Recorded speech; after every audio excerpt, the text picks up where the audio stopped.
DAC using angle beam probe.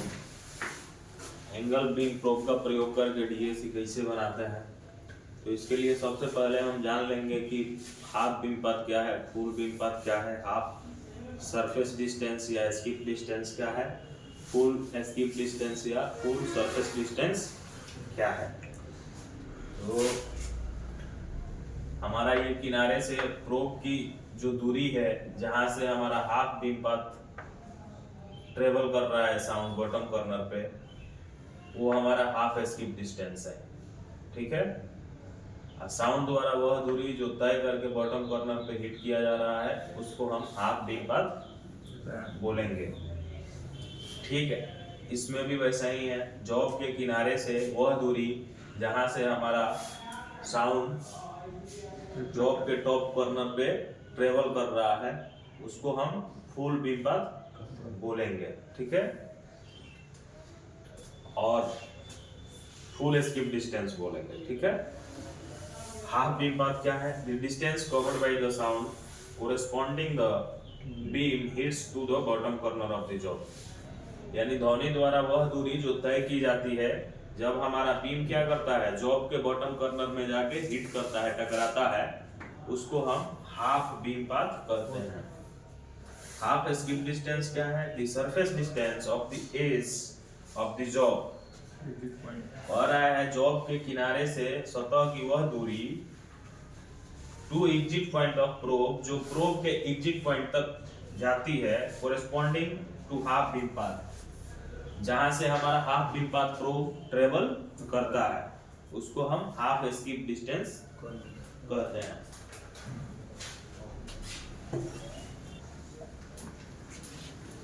Full beam path क्या है? The distance covered by the sound corresponding to beam hits the top corner of the job. कह रहा है कि ध्वनि द्वारा वह दूरी तय की जाती है जब बीम हमारा क्या करता है, जाके टकराता है top corner of the job. Job के ऊपरी किनारे से जाके टकराता है, उसको हम फुल बीम पाथ कहते हैं। फुल एस्केप डिस्टेंस क्या है? सतह की वह दूरी जो हमारे जॉब के किनारे से प्रोब के एग्जिट पॉइंट तक, एग्जिट पॉइंट से, ठीक है, क्या करती है? फुल बीम पाथ ट्रेवल करती है। ठीक है, तब उसको हम क्या करते हैं? फुल एस्केप डिस्टेंस कहते हैं। तो यहाँ पे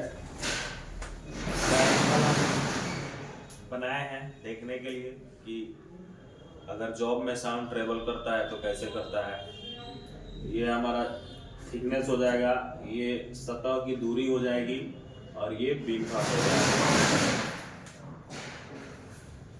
अब अगर इसको हम निकालें एज ए ट्रिगोनोमेट्री, तो हाफ एस्केप डिस्टेंस बटा टी इक्वल टू हो जाएगा टेन थीटा। ठीक है, फिर हाफ एस्केप डिस्टेंस निकालेंगे तो टी इंटू क्या होगा, टेन थीटा हो जाएगा, टी उधर चला जाएगा। फिर फुल एस्केप डिस्टेंस के लिए डबल टी कर देंगे। वैसे ही हाफ बीम पाथ का टी बाई कॉस थीटा होगा, सेक थीटा में लेंगे तो टी इंटू सेक थीटा हो जाएगा। फुल बीम पाथ का 2t बाई कॉस थीटा होगा equal to 2t into sec theta हो जाएगा।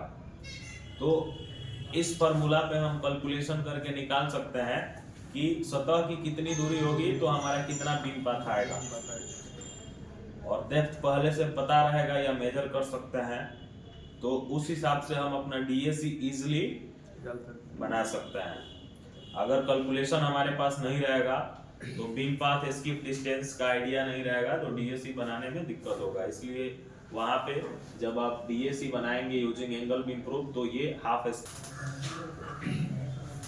तो एंगल बीम प्रोब यूज करके जब डीएसी बनाएंगे इस डीएस ब्लॉक पे, तो सरफेस डिस्टेंस के लिए और एस्केप डिस्टेंस के लिए हम फार्मूला जो यूज करेंगे इस प्रकार होगा, और बीम पाथ के लिए जो फार्मूला यूज करेंगे इस प्रकार होगा। तो यहाँ पे हम फर्स्ट लेग के लिए 3/4 T into sec theta use किए हैं, सेकेंड के लिए 1.5 या 3/2 into T into sec theta use किए हैं, और थर्ड लेग के लिए 2.5 या 5/2 into T into sec theta का फॉर्मूला यूज किया गया है। सेम सरफे गलत हो गया है जी, डिस्टेंस है, एस्केप डिस्टेंस ये है, क्योंकि टेन थीटा हम इधर यूज किया है ना, ये हमारा बीम पाथ है।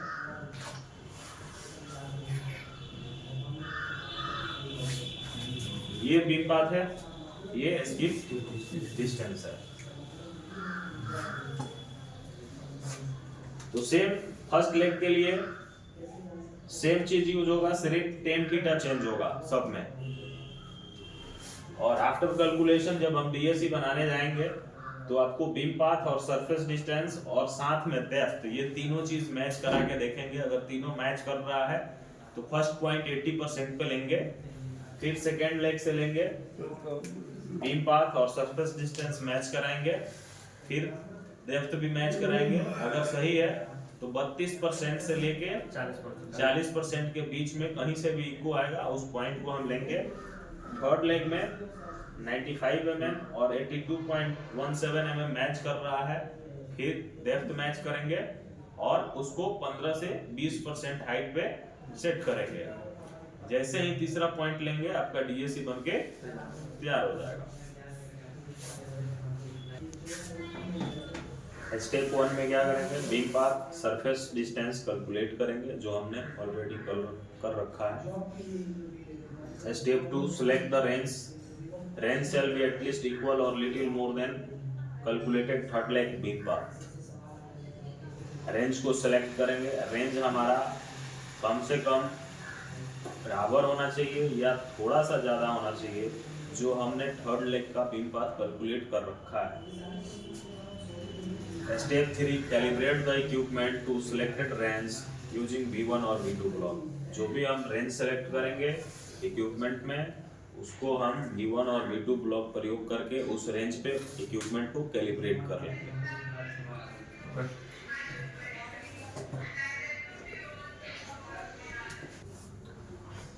Step 4, place the probe at point number 1 with couplant on SDH block। Probe को हम पॉइंट नंबर 1 पे रखेंगे कॉपलेंट के साथ में SDH ब्लॉक पे। Pick up the echo from 3/40 reflector. Echo को हम 3/40 रिफ्लेक्टर से उठाएंगे। Maximise the echo amplitude by probe moment. कोशिश करेंगे प्रोब मोमेंट के द्वारा कि जितना संभव हो इको उठ सके। And set that height to 80% of FSH by dB। और dB के सहायता से उस इको को फुल स्क्रीन हाइट के 80% पे ले जाके सेट कर देंगे। नाउ नोट डाउन dB लिख लेंगे कितना है, and do not disturb the setting of the equipment. उसके बाद से इक्विपमेंट का सेटिंग को किसी तरह का डिस्टर्बेंस नहीं होना चाहिए। Next, place the probe at point number 2 with कॉपलेंट। आप दूसरे पॉइंट पर रखेंगे कॉपलेंट के साथ। Pick up the echo from half T reflector. अब हम हाफ टी रिफ्लेक्टर से इको को उठाएंगे bye probe movement. Probe moment के द्वारा यहाँ पे dB छेड़छाड़ नहीं करना है। And set that 32% to 40% of full screen height. Is it okay? Step 6 में देखेंगे, repeat step number 5 number step को ही फॉलो करना है eight point number 3 with कॉपलेंट। And pick up the echo from 1/40 reflector. 1/40 reflector से इको को उठाएंगे और उसको 15 से 20% फुल स्क्रीन हाइट पे सेट करेंगे। अब हमारा डीएसी ड्रॉ हो चुका है इक्विपमेंट पे, जो काम हमें मिला है उसको पूरा करने के लिए। ठीक है, अभी हम देखेंगे डीएसी बनाएंगे कैसे, क्या तरीका होगा एंगल बीम प्रोब से नॉच ब्लॉक पे। तो सबसे पहले तो हम कैलकुलेशन करेंगे beam path skip distance.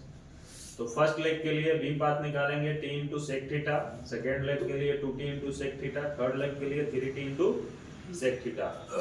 Skip distance के लिए भी सेम रहेगा, सिर्फ 10 थीटा चेंज होगा। T into 10 theta, 2T into 10 theta, 3T into 10 theta.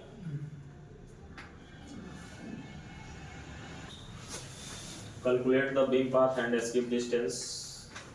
Beam path skip distance को कैलकुलेट करेंगे। सेलेक्ट द रेंज, उस हिसाब से रेंज सेलेक्ट कर लेंगे। थोड़ा सा जो भी हमारा बीम पाथ आएगा उससे अधिक। Calibrate the equipment to the selected range by using V1 और V2 ब्लॉक। जो भी रेंज हमने सेलेक्ट किया है उस रेंज को V1 V2 ब्लॉक पे इक्विपमेंट को कैलिब्रेट कर लेंगे, यानी उस रेंज पे सेट कर लेंगे। Step 4, place the probe at point number 1 with couplant on notch block. Point number 1 पे प्रोब को रखेंगे कॉपलेंट के साथ नॉच ब्लॉक पे। Pick up the echo from ID notch. ID notch से सबसे पहले इको को हम पिक कराएंगे and maximise the echo amplitude by probe moment.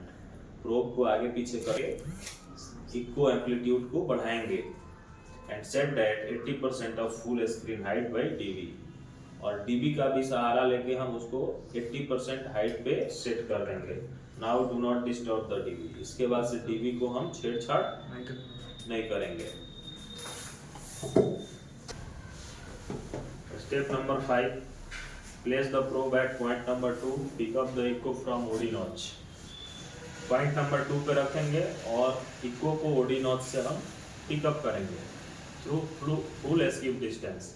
Full skip distance के द्वारा and maximise the echo amplitude by probe movement. Echo amplitude को बढ़ाएंगे प्रोब का मूवमेंट करके